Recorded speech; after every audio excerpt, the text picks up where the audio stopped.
विनाशाय च दुष्कृतां विनाशाय धर्म संस्थापनार्थाय संभवामि युगे युगे युगे युगे युगे युगे युगे यदा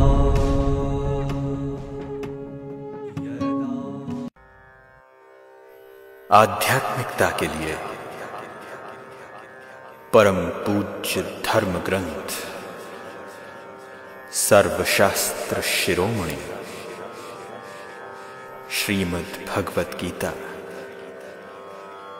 केवल उपदेश नहीं है, एक मनोप्रबंधन प्रक्रिया है।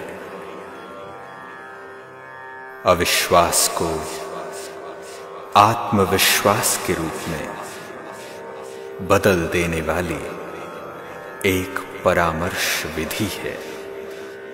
ये एक अद्वितीय परामर्श विधि जो इंसान की मनोदशा को शक्तिशाली बना देती है। ओम शांति। स्वयं भगवानुवाच के इन मधुर शब्दों को सुनते हुए लगता है कि जन्म पुनीत हो गया, धन्य धन्य हो गए हम। ऐसी महसूसता के साथ जिंदगियां बदल गई। लेकिन जो वास्तविकता और वर्तमान की अनुकूलता के अनुसार श्रीमद् भगवद गीता का उपयोग होना चाहिए, उसके बारे में जो हम चिंतन माला शुरू किए हैं, उसके आधार से अर्जुन की दुविधाओं की बातें हम कर रहे थे। एक तरफ ये भी कहता है युद्ध करना नहीं चाहता हूं, दूसरी तरफ ये कहता है इन सब अधर्मों का नाश किए बिना जीना भी संभव नहीं होगा। देखिए कैसी दुविधा है। ऐसे दुविधा में फंसे हुए मनुष्य मन को बाहर निकलने का जो रास्ता सच में श्रीमद् भगवद गीता में मिलता है। बस एटीट्यूड चाहिए, वो एक दृष्टिकोण चाहिए।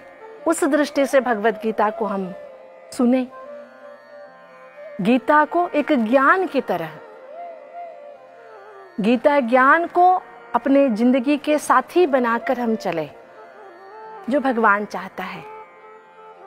गीता का जो मूल उद्देश्य है, सुख दुख के समय कृत्वा लाभा लाभो जया जयो, सुख दुख, लाभ नष्ट, जय और अपजय, दोनों में समानता बना के रखो। कहने में कितना आसान है, लगता है बहुत अच्छा है, क्या करने में इतना आसान है? Is it so easy to do? क्या लगता है? एकदम मन कहता है नहीं नहीं, इट इज नॉट पॉसिबल। ये भी हमारी आदत है। लेकिन जरा रुक के हम सोचेंगे, ये कहा किसने? स्वयं भगवान ने। और स्वयं भगवान विधाता है, सबको जानता है, हमको आपको सबको जानता है। जानते हुए वो कह रहा है तो इसका मतलब हो सकता है, इट इज पॉसिबल। लेकिन ये कहा किसने? स्वयं भगवान कहते हैं, जो विधाता है, त्रिकालदर्शी है, तीनों कालों को जानने वाले हैं। जब भगवान सबको जानते हुए कहते हैं, इसका मतलब कर सकते हैं, इट इज पॉसिबल, है ना?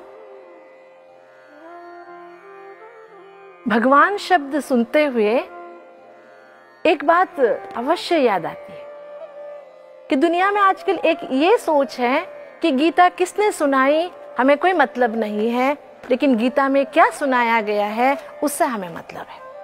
इसलिए किसी ने ठीक ही कहा है, जन्मते कोई महात्मा नहीं होता है, अपने आचरण से कोई महात्मा बनता है।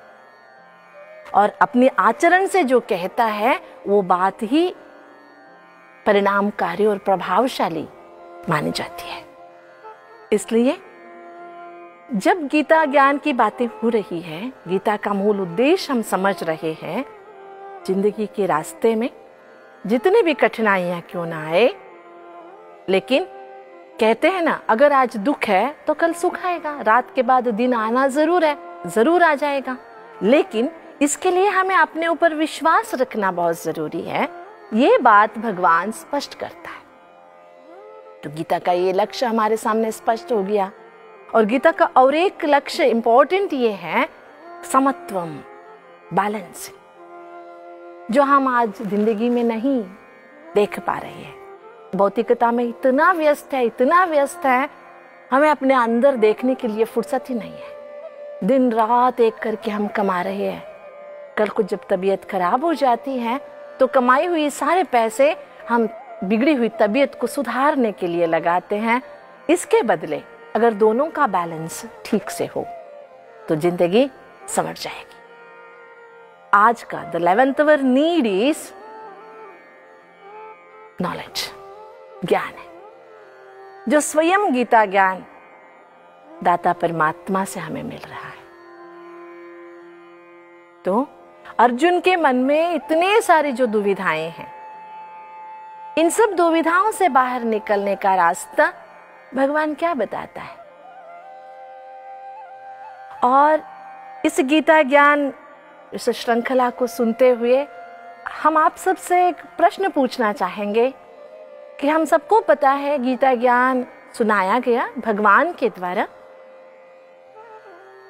एक तो अर्जुन सुन रहे थे गीता ज्ञान भगवान के सामने, अर्जुन के अलावा भी गीता ज्ञान सुना है तो कितने लोगों ने सुना है? आपके पास जवाब होगा। इनडायरेक्टली संजय ने भी गीता ज्ञान सुना, संजय के द्वारा धृतराष्ट्र ने भी गीता ज्ञान सुना, है ना? तो हमारा ये प्रश्न है कि हम इन तीनों में से कौन बनना चाहेंगे? कौन बनना चाहेंगे? अर्जुन, संजय या धृतराष्ट्र? ऑब्वियसली अब क्या सोचेंगे? अच्छा, कौन बनना चाहेंगे इसके बारे में समझने के लिए थोड़ा इन तीनों का एक्सप्लेनेशन बहुत जरूरी है। पहले अर्जुन, हम सब जानते हैं दुविधा में थे, बहुत संघर्ष में थे, अंदर डिलेमा चल रहा था, घबराए हुए थे, युद्ध करने के लिए तैयार नहीं थे, विषाद में डूबे हुए थे। जो आजकल हमारी भी ऐसी परिस्थिति है, चाहते कुछ और है, करते कुछ और है, बनना कुछ और चाहते हैं, चलते कुछ और रास्ते में हैं। ऐसे बहुत सारी दुविधाएं हमारे मन में भी है। लेकिन अर्जुन वो शख्स है, भगवान के भगवानवाच सुनने के बाद जैसे सुनते गए, जैसे सुनते गए, परिवर्तन होते गए, अंत में फिर खड़े हो गए, विषाद से बाहर आ गए, विवेक बढ़ गया, समस्या समाधान के रूप में बदल गई, प्लान प्रैक्टिकल में बदल गया। ये है अर्जुन। और दूसरे हैं संजय, जिनके कोई इतनी बड़ी महत्वाकांक्षा भी नहीं थी, बहुत साधारण सा एक रथवान के रूप में दिखाते, सारथी के रूप में। धृतराष्ट्र जी ने दिव्य दृष्टि लेने से इनकार कर लिया था व्यास से धृतराष्ट्र कहते हैं, जहां युद्ध चलता है मैं तो देख नहीं सकता हूं, लेकिन मैं वहां पर क्या हो रहा है वो मैं जानना चाहता हूं। तो वेदव्यास जी कहते हैं, मैं तुझे दिव्य दृष्टि दे देता हूं, दिव्य दृष्टि के द्वारा आप देख सकते हो। तो धृतराष्ट्र जी ने बोले कि नहीं, जन्म से मैं अंधा हूं, अभी मैं दृष्टि लेना नहीं चाहता हूं। बस रह गए। तो उनके जो सारथी थे संजय, वेदव्यास जी ने उनको दिव्य दृष्टि दे दी। ऐसी कहानी में बताते हैं, ठीक है। जैसे कहते हैं फूल के साथ धागा भी भगवान के चरणों में अर्पित हो जाता है। है ना। उसी तरह जानना जरूरी था धृतराष्ट्र जी के लिए, लेकिन अवसर मिल गया संजय को भी जानने का। तो संजय जी अपने आप को धन्य महसूस किए कि भगवान जब खुद ज्ञान सुना रहे हैं, बीच में मुझे सुनने का मौका मिल गया। सुनते सुनते सुनते खुद भी अपने आप में धन्यता की महसूसता करते हुए जीवन को बहुत श्रेष्ठ सुंदर बना लिया। और तीसरे थे धृतराष्ट्र, जिनको बहुत जरूरी था, जो मोहपाश में बंधे हुए थे, अति महत्वाकांक्षा के कारण उलझे हुए जीवन शैली बना लिए थे, अपनी उच्च महत्वाकांक्षा के कारण अपने बच्चों को भी सही रास्ते पर चलना नहीं सिखा पाए, जीवन के अंतिम पड़ाव में थे। फिर भी पुण्यवश उनको गीता ज्ञान सुनने को मिला, फिर भी वे सुन नहीं पाए। माना सुनकर भी खुद में कोई बदलाव नहीं ला पाए। जैसे सुनते गए तो अपनी जो भी कर्म है उसी की समर्थना करते रहे। जैसे कि संजय जी कहते हैं कि गांडीव अर्जुन के हस्त से गिर गया है, अर्जुन हताश हो गए हैं, निराश हो गए हैं, ना युद्ध करने के लिए कह रहे हैं, तो ये तो अंदर ही अंदर बहुत खुश हो रहे थे, बहुत अच्छा हो गया, मैं अपने बच्चों को कहकर 5 गांव भी दिला दूंगा। देखिए कैसी मोह, अपने पुत्र मोह में इतने अंधे हो गए थे,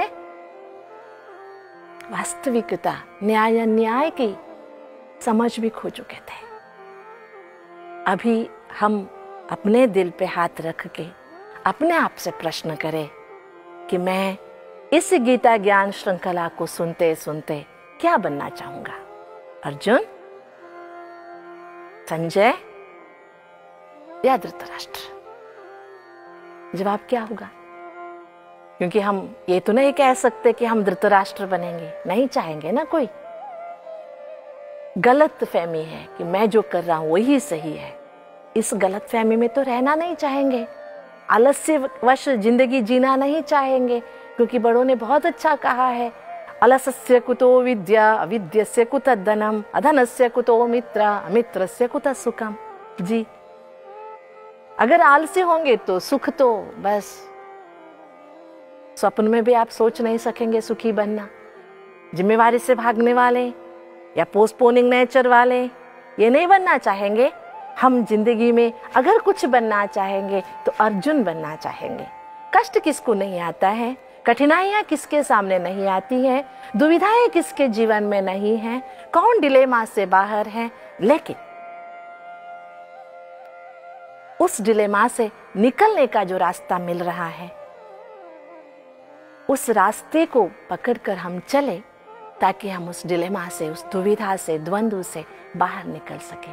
इसलिए हम अपने मन में ठान लेंगे कि एक निश्चय कर लेंगे कि गीता ज्ञान सुनते सुनते हम अपने अंदर के अर्जुनत्व को जगाएंगे। क्योंकि Arjun is not a person, it is a personality. Arjun कोई एक व्यक्ति विशेष की महिमा यहां नहीं की जा रही है। अर्जुन एक व्यक्तित्व है जो हर एक के अंदर आज होना बहुत जरूरी है। जिंदगी की इस लड़ाई में हमें हर वक्त आगे बढ़ना है, कर्तव्य की ओर अग्रसर होना है, अंदर से हिम्मत कभी हारना नहीं है, कैसे भी परिस्थिति में उठ खड़ा होना है।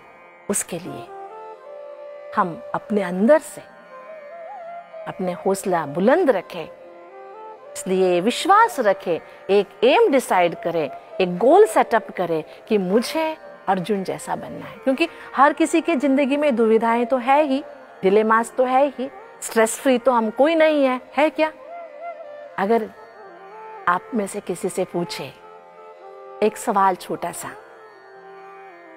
आजकल हर व्यक्ति के पास मोबाइल तो कॉमन है, हर किसी के पास मोबाइल तो होता ही है, हर किसी के पास गाड़ियां भी है, 2 व्हीलर्स है, 4 व्हीलर्स है ही, और हर एक के घर में मनुष्य भी होंगे, मतलब पति पत्नी बच्चे माँ बाप होंगे ना। अकेला व्यक्ति तो नहीं जीता होगा, समाज में है हम। समझो किसी व्यक्ति के जीवन में एक दिन का मोबाइल भी खराब हो गया, उसकी गाड़ी भी खराब हो गई और पति पत्नी के बीच में कुछ तू मैं हो गया, जिसके कारण से 36 का आंकड़ा बन गया। तो हमारा सवाल है आपसे कि पहले हम कौन सा ठीक करें। समझो आपके ही जीवन में हो गया, तीनों एक ही दिन खराब हो गए, मोबाइल भी, गाड़ी भी और संबंध में उलझन भी आ गई, तो कौन सा ठीक करेंगे? क्या सोच रहे हैं? कोई ये नहीं सोचता कि पहले रिश्ते ठीक करें। हर कोई सोचता है आजकल मोबाइल बहुत जरूरी है, उसको पहले ठीक करे, उसका रिपेयरिंग पहले कराए, बाद में गाड़ी ठीक कराए, वो तो बहुत जरूरी है, बाहर कैसे निकल सकते हैं। लेकिन जब रिश्ते की बात आती है, मन की बात आती है, तो कहते हैं तो होगा ही ना, time is the good healer, समय आने पर सब ठीक होगा।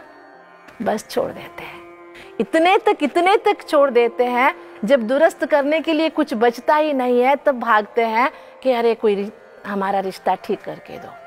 मतलब हर किसी के, हर घर में तनाव तो है ही।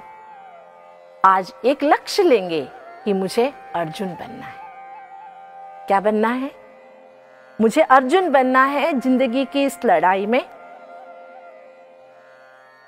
सब दुविधाओं से मुझे बाहर निकलना है। कुछ भी हो जाए,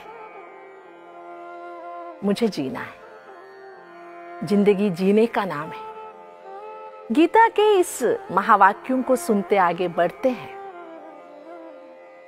जैसे जैसे गीता हम पढ़ते जाते हैं, 18 अध्याय, 700 श्लोक, जैसे जैसे भगवान बताता जाता है, उसमें बहुत सुंदर एक तकनीकी डेवलपमेंट हम देखते हैं। टेक्निकल डेवलपमेंट क्या है? Gita it's a wonderful counselling method है, जिसके कारण जो सुनाया जा रहा है उसका असर होता है और विश्वास होने के कारण दिल खोल के बताते हैं, और बताते हुए सामने वाले व्यक्ति को समाधान मिल जाता है। ये गीता की एक बहुत खासियत ये है। अर्जुन जो पहले विषाद योग में कुछ अपने दुविधाएं बताता है, डिलेमास, आप अटेंशन से पूरे 700 श्लोक का अध्ययन कीजिए, कहां पर भी अर्जुन के इस डिलेमास का जवाब नहीं मिलता है, लेकिन अंत में अर्जुन समाधान पा लेता है। बस हमारी भी यही आशा है, प्रश्नों के भंवर में हम ना फंसे। अगर प्रश्न है तो उसका जवाब अवश्य हमें मिलेगा। बस थोड़ा सा धीरज रखें, अपने ऊपर विश्वास रखेंगे और साथ में गीता ज्ञान, परमात्मा की दी हुई अनमोल खजाना जो हमें मिल रहा है, उसका हम मनन जरूर करेंगे और इस टॉकिंग क्योर के बारे में और जानेंगे। भगवान ने इस टॉकिंग क्योर के माध्यम से कैसे एक अचेतन मन को सचेतन कर दिया, एक हताश निराश मन को सुखी कर दिया। ओम शांति।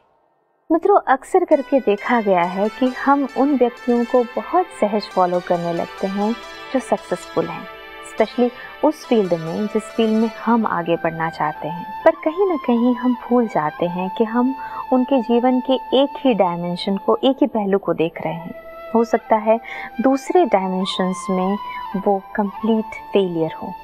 ऐसे में ज़रूरत है उन्हें फॉलो करने की, उनसे गाइडेंस लेने की, जो कि इस विश्व रंगमंच पर जीवन रूपी नाटक के स्वयं निर्देशक हैं।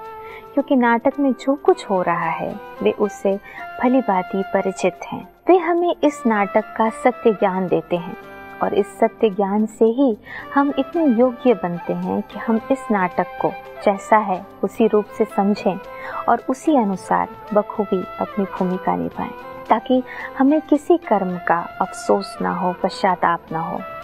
तो मित्रों, अब ज़रूरत है कि हम भगवान की मदद को इस भगवद गीता के माध्यम से स्वीकार करें।